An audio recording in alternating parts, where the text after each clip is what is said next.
సిద్ధంగా ఉన్న పాఠశాలలో చిన్నారుల భవిష్యత్తు పాలకుల అలసత్వమా, అధికారుల నిర్లక్ష్యమా, అమాయక చిన్నారుల ప్రాణాలకు ఎవరు బాధ్యత వహిస్తారని కావల్ రూరల్ మండలం అడవి లక్ష్మీపుర గ్రామ ప్రజలు ప్రశ్నిస్తున్నారు.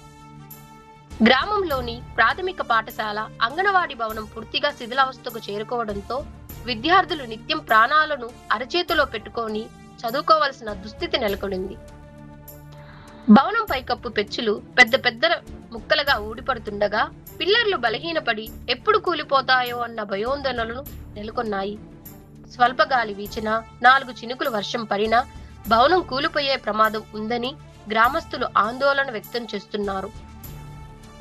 ఇలాంటి అత్యంత ప్రమాదకర పరిస్థితుల్లోనే ఉపాధ్యాయులు చిన్నారులకు పాఠాలు బోధిస్తున్నారు. అమాయక విద్యార్థులు ప్రతి క్షణం భయంతో తరగతి గదుల్లోనే కూర్చొని చదువుకోవటం చూస్తుంటే హృదయం కలిచివేస్తుంది. ఒకవేళ ఏదైనా ప్రమాదం జరిగితే దానికి బాధ్యత ఎవరు వహిస్తారని తల్లిదండ్రులు ప్రశ్నిస్తున్నారు. గ్రామస్తులు పలుమార్లు సంబంధిత అధికారుల దృష్టికి ఈ సమస్యలను తీసుకువెళ్లినా ఇప్పటి వరకు ఎలాంటి చర్యలు తీసుకోలేదని ఆవేదన వ్యక్తం చేస్తున్నారు. ప్రమాదం జరిగిన తర్వాత స్పందించడం కంటే ముందుగానే చర్యలు తీసుకొని చిన్నారుల ప్రాణాలను కాపాడాలని వారు విజ్ఞప్తి చేస్తున్నారు.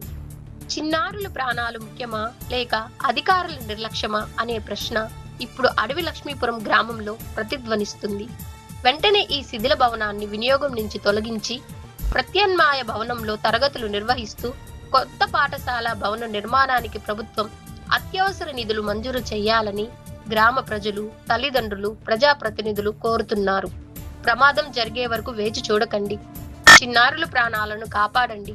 ఇదే అడవి లక్ష్మీపురం గ్రామ ప్రజల హృదయపూర్వక విజ్ఞప్తి.